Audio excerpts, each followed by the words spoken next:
click this video, I'm assuming you're here to learn more about Battleplan. Excellent, young warrior. You're in the right place. Battleplan is a 3-on-3 auto brawler, meaning it's a strategic game where your decisions will impact how your fighters fare in an automated battle. Now, the battle takes place on a horizontal grid, and before each battle begins, you'll have a chance to power up your brawlers and pick their positioning on that grid. Now, Battleplan's a game of real stakes. Losers are left in financial ruin, and winners are showered in women and riches. Well, not quite. The entry fee is roughly $20 for a session, with payouts expected to be anywhere between 0 and 20 times that cost, depending on how you do. So let's say you get maximum rewards for a single game. You're looking at about a $400 payout on a $20 investment. So, if you want to be showered beyond your wildest dreams, listen up and I'll help get you there. They start things off by selecting your difficulty, which impacts how high your potential rewards can be. Cakewalk is the easy setting, and great for starting out and getting your footing. But my feet are firmly planted, and I'm going headfirst straight into carnage. You'll have 5 lives to get up to a maximum of 15 wins, which will pay out max rewards. But first things first, pick your fighter. Each character has strengths and weaknesses based on their starting stats. The green heart's health, which is your maximum health pool. The red lightning bolt is power, which directly impacts how strong your skills will be. The yellow wing is speed, and my personal favorite. I'm not a cokehead, I just like to go fast. And speed allows you to use your skills more often and makes your brawlers run faster. I'm fast as fuck, boy! The blue shield is armor and reduces the amount of damage you take, and in some cases increases the damage of certain skills. Now, currently in Season 1, there are 9 different characters you can choose from, and they have 3 major differentiators. These include different starting stats, different attribute skill you can choose to equip, and a different backstory if you're into lore like me.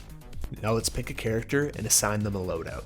I like to think of loadouts as classes. Like in World of Warcraft, you can choose to be a mage or a warrior. In Battleplan, you choose a loadout, and this will significantly impact the playstyle of your brawler. Each loadout comes with different skills, and each brawler can equip a maximum of 3 skills. Now, skills are either interchangeable, like loadout special skills and attribute skills, or they're base skills, which are not interchangeable and must be equipped to your brawler at all times. Your character's base skill will depend on which loadout you choose to equip. Now think of loadouts like a deck of cards, like in Magic the Gathering, or even Pokemon cards. But in this deck, there are multiple copies of different skills that you can draw from the deck and equip to your brawler throughout the game. Now let's take a look at some different loadouts. When you first create your account, you'll be given 3 random starter loadouts, and additional loadouts are unlocked as you progress through the game. One of my starter loadouts was Juggernaut. Now, Juggernaut is a tank of a loadout, with abilities to increase your beefiness and survivability, and ultimately allow you to live out your potential as a human meat shield. Sharpshooter is another loadout. They're a ranged assassin, dealing high damage from afar, but being a wee little when faced with any sort of adversity. Ranged loadouts are great to put behind a tank loadout like Juggernaut, but not a great starting brawler, as they'll flee into the Ring of Death in an attempt to create enough distance to comfortably shoot enemies in the face. The Ring of Death is a giant ring of fire that slowly encloses around the brawlers as the fight wears on. Kinda like the Storm in Fortnite, it keeps the battles from going on forever. Now it's important to note, each skill has a different maximum range. The Juggernaut's Shield Bash has a range of 1 grid space, which means it needs to be right in front of the enemy to attack. Whereas the Sharpshooter's Precision Shot has a range of 5 and can fire anywhere between 1 and 5 grid spaces. But the ranged brawler will always try to create space after shooting, like what we saw with our Sharpshooter, shooting and then running into the Ring of Death. Then last but not least, the Dragon loadout. The Martial Artist Extraordinaire, having a healthy mix of damage dealing and survivability. Now, general rule of thumb is you'll want your first brawler to be a close ranged fighter with survivability. And then with your second brawler, you can look to add a ranged fighter to complement them. So let's take a closer look at the Dragon loadout. The Dragon's base skill is Sucker Punch, which deals damage to the nearest enemy based on your brawler's power stat and based on a percentage of your missing health. Some of the other skills in the Dragon loadout include Vitality, which is a heal, Hyperspeed, which increases the overall speed of your team, and Tiger Leap, which leaps towards the enemy like a feral cat while applying a shield to yourself. Shields act like a barrier on your character that absorb damage and protect your health pool. Once your shield is fully depleted, enemy attacks will begin to deplete your health pool again. Now, I don't like to go into a battle all willy-nilly, So I'll map out and make a plan, or a battle plan if you will, of what skills I'm aiming for and then dive into the game. The game consists of 2 different phases that will rotate each round. The first being the planning phase. This is like the locker room. You're the coach and you're trying to ignite some hustle in your boys before sending them off to the gulag. And the next is the battle phase, which is an action scene of your brawlers going head to head with someone else. Now the performance of your brawlers all depends on the choices you made during the planning phase, so be purposeful with your choices. During each planning phase, you'll be given a bag of gold coins, otherwise known as AP or action points. You can spend these action points on 3 different things. The first thing you can do is buy skills from the shop and equip them to your brawler. The skills that are offered depend on which loadout deck you chose. Skills cost 3 action points to buy from the shop and can be resold to the shop for 1 if you decide to make a change and re-strategize.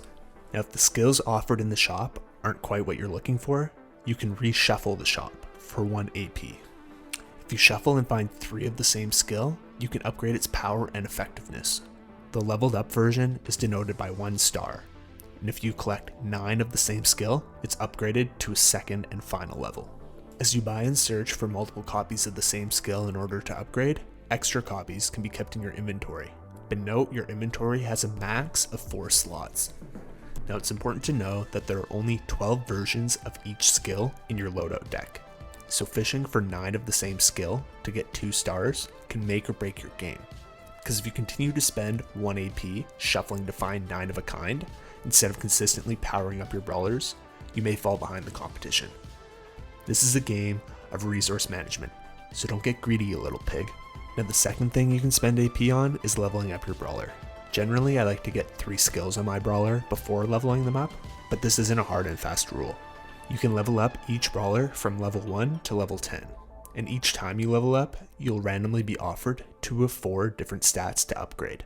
Different stats increase the effectiveness of your brawler in different ways. For example, power. It increases the amount of shield that your Tiger Leap applies to your brawler. Whereas health not only increases your health pool, but a percentage of missing health increases the power of Dragon Punch. So the higher your total health pool, the more damage potential Sucker Punch has. Now we can get into the nitty gritty of when it's best to choose certain stats over others, but that's for a different video. The third and final thing you can spend AP on is buying an additional brawler. Now you can have a maximum of 3 brawlers, and the cost of each brawler decreases by 5 AP each round, but is unobtainable in early rounds. Deciding when to buy an additional brawler is completely up to you and your strategy. So we've played a couple rounds, beefed up our first brawler, and snagged a couple wins. It's round 4, and the cost of our second brawler has continued to get its price rolled back like a back to school sale at Walmart. Let's spend that 5 AP and keep this party going. Now this is a big decision. What loadout and its skills will best complement our first brawler and give us the best chance to pick up some more wins? Now we have some decent survivability from our Tiger Leap already equipped into our Dragon, so I'm not looking to pick up another beefcake like Juggernaut right now. My hyperspeed ability that I also already have equipped increases the speed of my whole party, so let's grab a high damage dealer who will benefit from the speed like Sharpshooter. One key change is that when we shuffle for new skills, we have 2 different shops to pick from. When we eventually buy our third brawler, there will be 3 total shops. Now with each shuffle, a total of 5 skills will be offered between all our shops. Sometimes 3 skills will be offered to one brawler and only 2 will be offered to another, but there will always be 5. Now again, since this video is just to show the basics, I'm not going to go deep into strategy of each round, that'll be for another video. And once we lose all 5 of our lives, we're paid out our rewards and tickets like an arcade machine at Chuck E. Cheese. Except the prizes have real value. Not that a stuffed monkey from Chuck E. Cheese doesn't have real value, but you get what I mean. Each game you'll receive tickets that can be used to buy new skills, play more games, or even be converted to GG, which can be exchanged for real money. If you remember anything from this video, let it be this. Don't get discouraged if things don't go your way the first couple games. It takes time for things to click, but once they do, oh baby, you're off to the races. I found it's incredibly helpful to really watch what's going on each battle. See not only how our skills are synergizing, but also see what your opponent's doing and why it is or isn't effective.